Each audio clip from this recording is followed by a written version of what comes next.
Tuesday, 12:30, and what a beautiful, beautiful day. Whatever the weather is in your part of the world and wherever you are, I hope you are having a fantastic day and that everything is going really, really well for you, whether it's spring, autumn, summer or winter, wherever you are, and whenever you're watching this, many blessings to you in your day.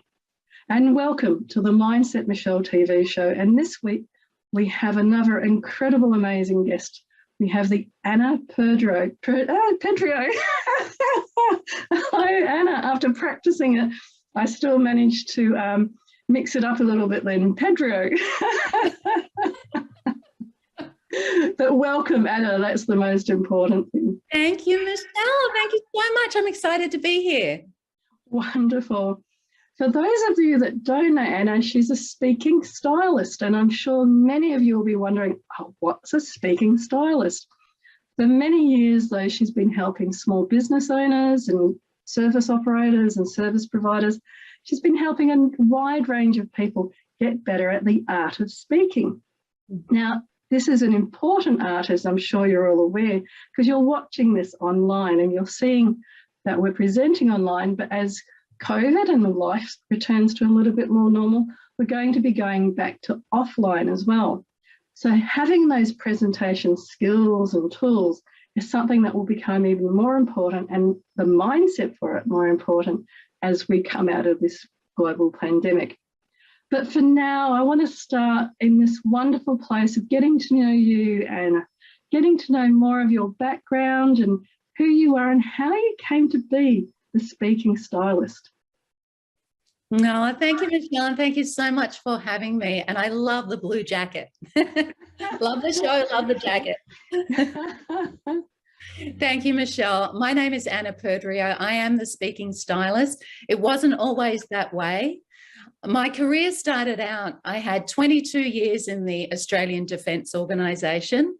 So Defence is a unique organisation because you have the Department of Defence, which is the civilian public service, and then you have the Australian Defence Force. And I was part of the civilian public service. And the public servants are there to support the ADF, the Australian Defence Force.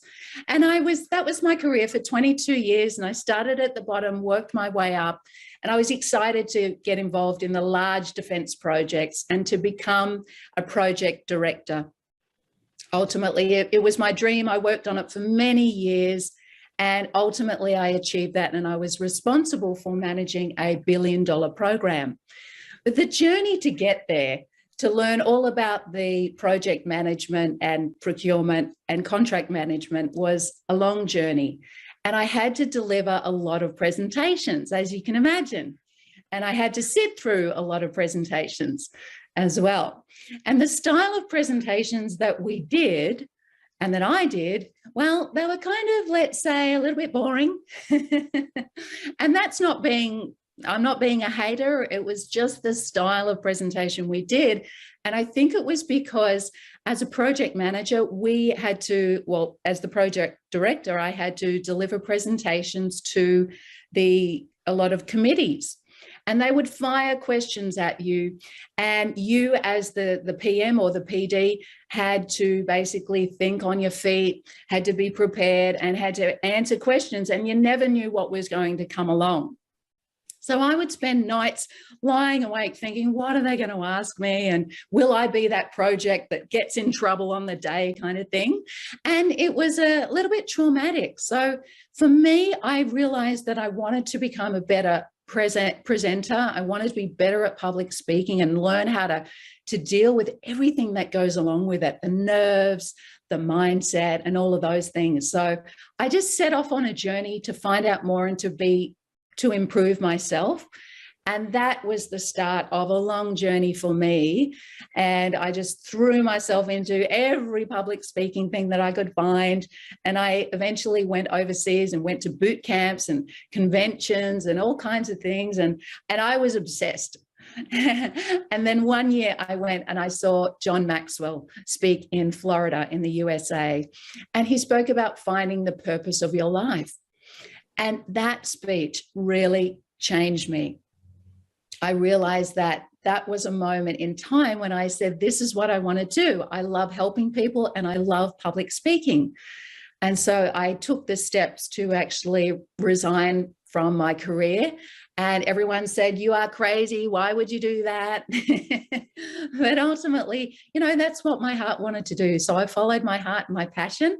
And then now, 7 years later, I am running my business, Speaking Excellence, as the speaking stylist. And I love helping business owners, entrepreneurs, professionals with their presentations, and also for pronunciation where English is not their first language. So I'm obsessed. What can I say? And sometimes when English is the first language, you can still get the Perdriau wrong of people's names. And Absolutely, absolutely. But I have to applaud you, Michele. You are absolutely amazing. Your preparation is just, I've never seen anything like it. So you are just amazing, and well done. So thank you, Anna.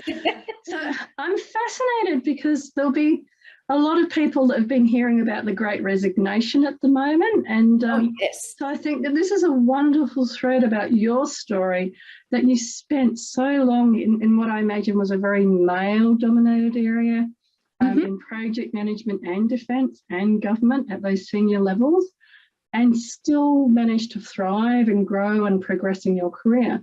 But you also then answered, I guess, the call of your heart that was saying there's more to what I want to do in my life than this.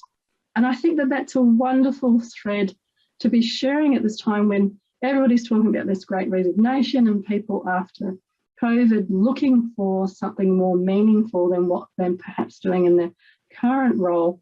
And I love how you described how you took your time, you knew you wanted to change and you wanted to move. So you did the training, you became passionate and sought out that training. I guess all of this is leading to, if people are watching and wondering, well, you know, you got to the top of the tree and then sort of went, well, this isn't the tree I want to be on anymore. I'm going to change trees or change forests. Defence and project management's kind of a different orchard to public speaking and professional speaking. Yeah. But they'd be fascinated by, with that skill set and developing a new skill set, what do you then think success means to you and to your life? Oh, that is a fantastic question. And I agree, the great quit or the Great Resignation it's a moment in time, isn't it? It really is a shift in what's happening. People have had enough. You know, they want to find the thing that really lights them up. And for me, I think that success is finding that thing, and that comes down to our self-awareness. For me, I had to really do a lot of work. It wasn't just training in a skill set. It was going inside and doing a lot of personal development and really questioning who I was, because we develop these patterns over time in our behavior, and something that might get you success in a particular area might work in that context. But then it's a set of behaviors. And, you know, a set of emotions goes with those behaviors. So in a way, I had to unlearn a lot of things and then find out who I really was and find out what excited me. And for me, it's just self-awareness is absolutely key. And also, I completely agree. And that's how in my journey, I came to be focused so much on the mindset. But my own studies and work have been around transformation in the corporate sense, but personal and professional awareness in the private development sense. Yeah. And I hear that, especially for speakers who you work with, and for them to get past all those nerves and to find that authenticity takes very much having that personal own awareness. Absolutely. And here's the thing, sometimes when we go to do that presentation, or we feel like we can't be ourselves, or we think we can, we think we're perfectly confident, and then you get in front of that audience and you just become a different person.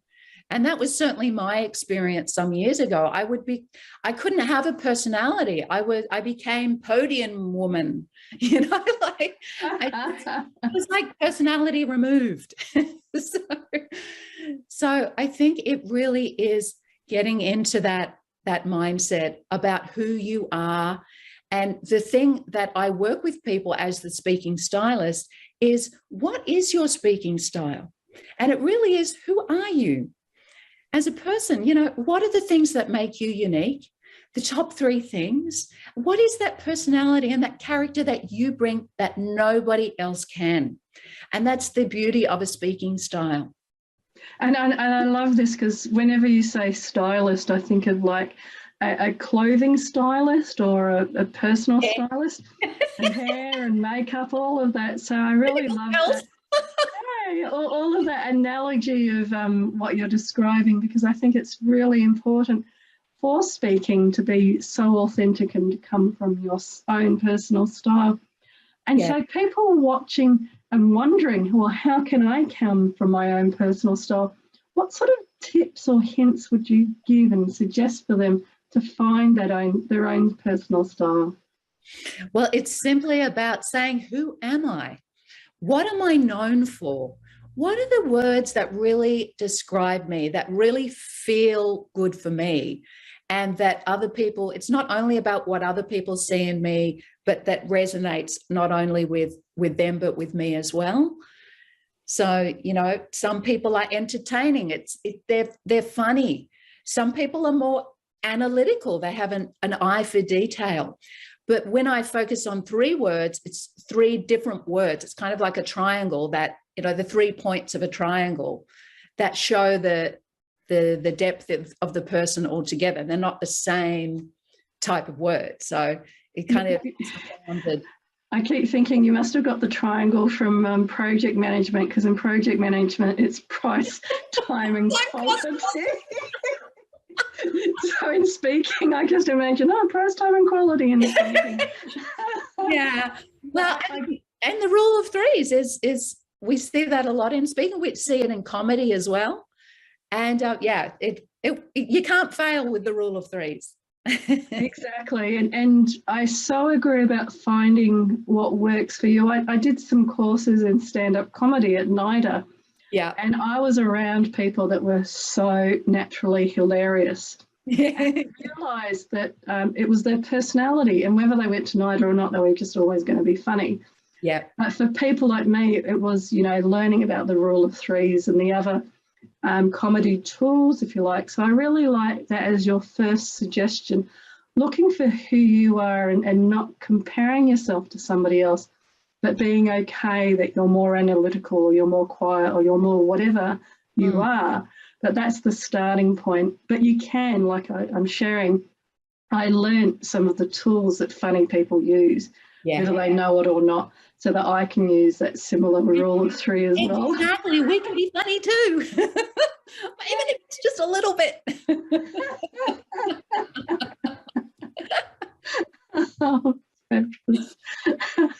And so what else, the rule of 3 and being yourself, what other tips would you suggest to people to be, I was going to say funnier, but be more themselves? That's not as funny. That's about where my funny humor stops. But here's the beauty of when you do have that speaking style, it brings you closer to the audience because they can feel that you're being yourself. And, you know, that's what they love. And that's when you think of the podium, when I think of, you know, how I used to be podium woman, there was a podium there was a barrier between me and the audience. And once you remove that resistance, so we all have resistance to various things in life, and removing the resistance, it brings you closer to your audience. So whatever that resistance is, and it's usually we've got some limiting beliefs buried away, as you well know, through your mindset work. And these things, they absolutely come up for us when we stand in front of an audience and all of a sudden it comes up and hits us. That internal self-talk that you're describing there is fascinating. When we work with clients, it's amazing how you really have to unpack that to help them understand that the clients that they're working with or the people in their teams, they aren't having that same self-talk. They're thinking about who's going to win the Melbourne Cup this afternoon or things like that. They're not actually sitting there thinking, gee, podium woman sucks or whatever. that they've already escaped somewhere else in their mind. Yeah, absolutely. And that's just it. The audiences now, especially on Zoom, they have other options. They have other options. So unless you're engaging as a presenter and unless you accept that you are the chief energizer, that you are there to engage them, they have plenty of other options to be distracted. So, it's all there. That's a really interesting point, because it came up with the social media activity this morning as well, around how much of speaking or presenting is around entertaining. Right. So what sort of tips would you give for people that are perhaps a bit more introvert and not naturally, engaging or entertaining? Because I think people that are a bit more extrovert and engage and entertain is just who they are, would obviously find it easier to speak and, even laugh at themselves if they get it wrong.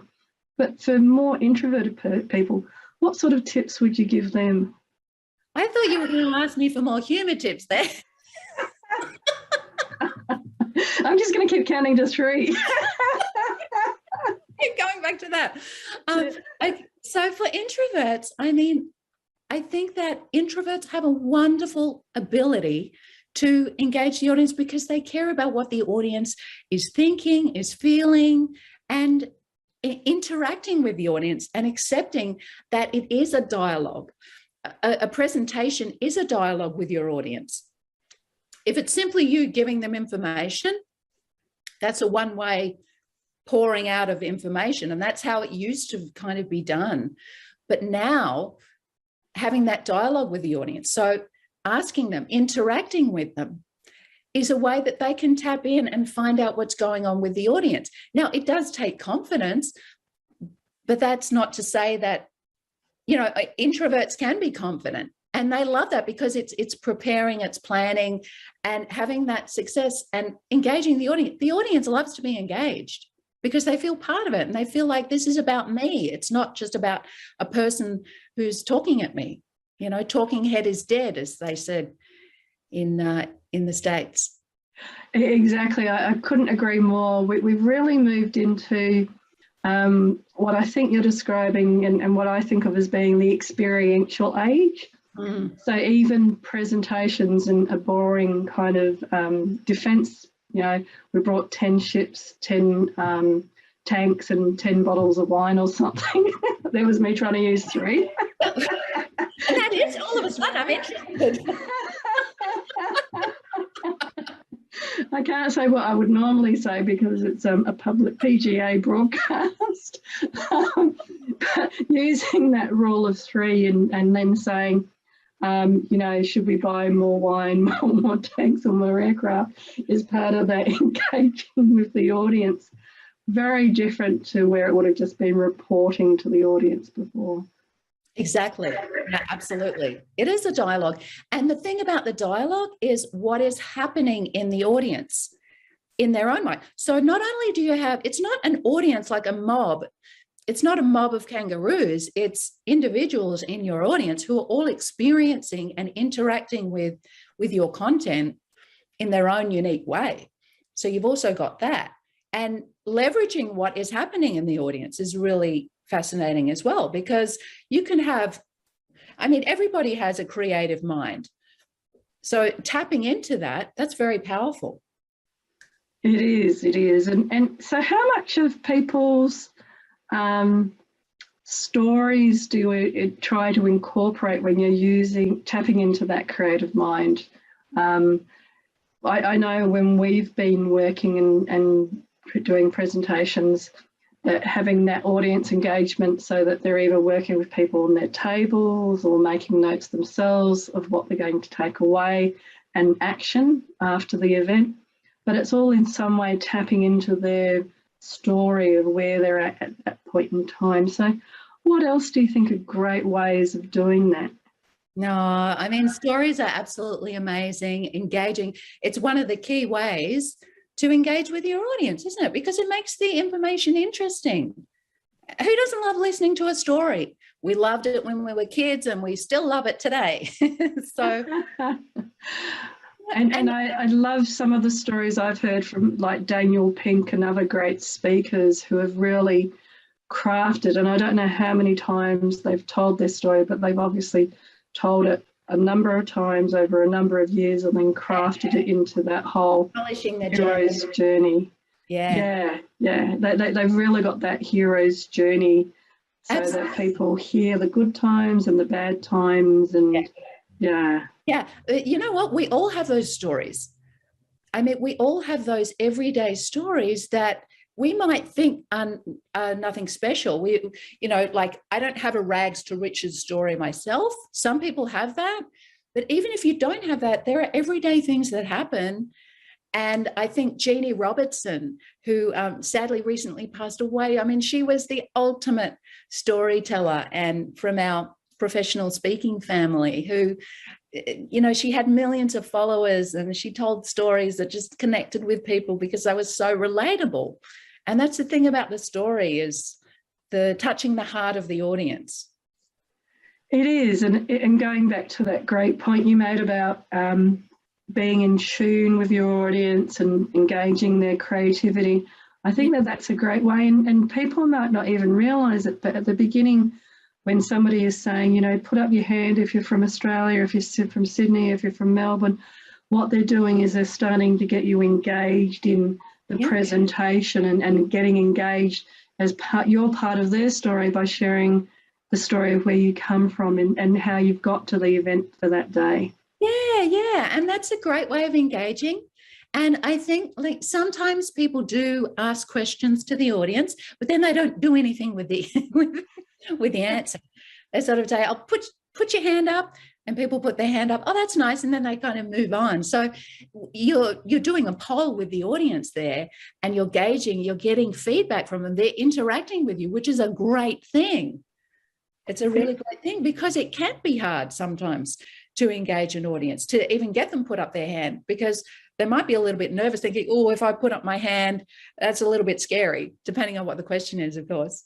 I always think it's funny because it's like they're priming the audience as well for that's an easy question, but then they want to be asking harder questions later. I always remember I grew up in Perth in West Australia. Oh, beautiful. And it's studying over there. And we have a river, Swan River, that runs through the middle of the city.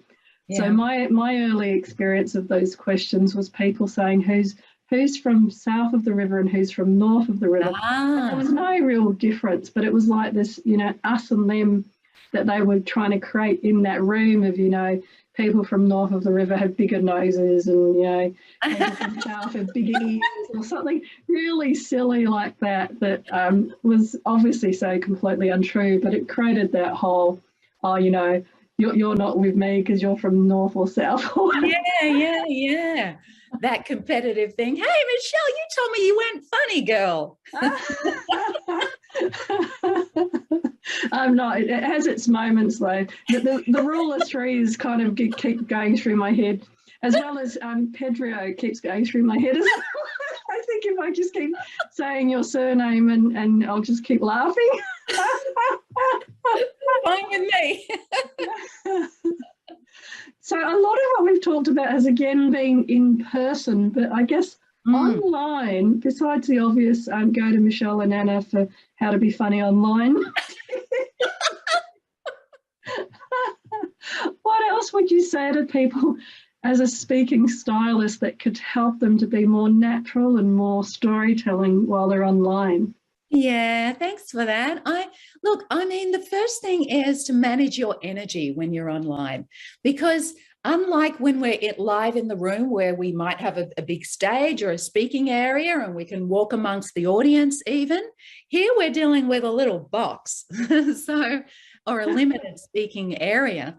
And I think that one of the things to manage your energy, because remember that you are the energizer, and the technology can take away from that a little bit. So to be more engaging is to, I always say, stand.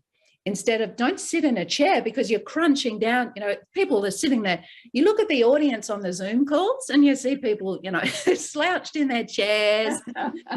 And, your diaphragm is crunched down. And of course, you want that for the breathing. So standing up is a good thing for your posture. And you can use your hands, you can gesture, you move more freely.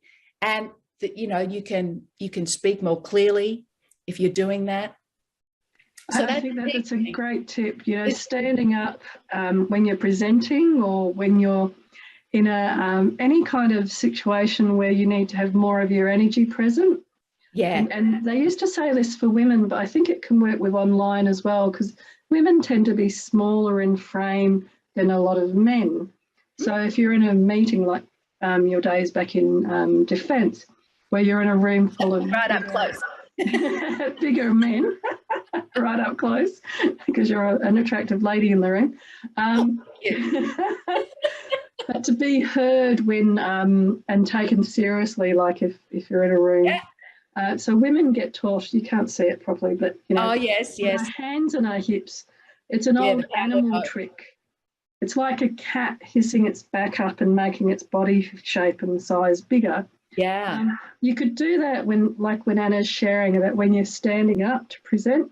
You could actually put your hands on your hips, and as you do that, you naturally would plant both feet solidly on the ground. Yes. And that can really help you to come more from that position of power as you're presenting, because your whole body is then aligned with presenting from power. Absolutely. Yeah. Even though they can't see your feet, you've got that posture happening. And that is good. It's good for grounding yourself as well. Yeah. It is. I don't think you could stay with it for forever, because then it just looks like you're angry with everybody and you're stomping your feet like, you get the finger out, the blaming finger. Now listen here. You start going, I know what you're doing. So that's another great tip. And we've got maybe time for one or two more suggestions. What else would you suggest, Anna? Look, I mean, I know this is a very simple one, but something that you and I have been doing through this call is simply smile. If you look at the people, even if you're in the audience, this is not just for the people presenting, it's for the people in the audience. When you smile, it's going to release the happy chemicals, the endorphins, the serotonin. It's going to make you feel better, and it'll just put you in that positive frame of mind. And it's nice for the presenter to look out at the sea of faces and see someone who's looking like they're enjoying it. Who's listening? I mean, you could be smiling because you're thinking about your winning horse for the Melbourne Cup, but the presenter doesn't need to know that. The presenter just sees you smiling. I think that's really important. But part of what we work with people around is being present in each moment. And so absolutely, as you're describing, if you're watching somebody and they might not be the best or the whatever presenter, but recognizing that this is another moment out of your life. And so tricking your brain by smiling like, I'm enjoying this, even if you're not, means that you're enjoying more moments of your own life. Absolutely. And the brain doesn't know the difference. So it doesn't know. You can trick it with anything. That little one. So many fabulous tips and hints about being a better speaker and presenter, Anna. How can people get hold of you if they want to find out more? I would love to just be contacted, direct message me. My website's undergoing a refab, so please just contact me on social media, LinkedIn, Facebook, Instagram. So just to spell that for people listening rather than watching, it's Anna and then Perdriau, Perdriau. You won the spelling bee as well. I'm getting all the gold stars today. You can have some back, Anna. And if you were to give some advice to your younger self, what would that advice be? Well, I would just say love yourself, because no one can do it for you. Oh, what a wonderful, wonderful way to end what's been another fabulous show. Oh, lots of hearts. I'd love to see somebody do a broken heart one day. Just to see what people's reactions would be if we're speaking. But I digress, sorry. Body language. Body languages. Thank you so much for coming on the show today, Anna, and for sharing so many fabulous tips about improving your mindset and your style and your tools around public speaking. Oh, thank you so much, Michelle. I love what you're doing. You're absolutely fantastic. And I love your little tagline, be great, be fabulous, be you. And I'm glad I've been indoctrinating everybody with it. Thank you. And there's that rule of 3 again. There you go. And I'll share mine with you. Let's ban boring and have fun. Wonderful, wonderful. That's so beautiful. Well, thank you, Anna, and thank you to everybody that's come and watched the show again today. It's been such an incredible show, and we really enjoyed having you. Every week, our intention is to share with the experts like Anna new tools, tips, and techniques that you can use to improve your mindset for success. So until next week, from my heart to your heart, be great, be fabulous, and be you.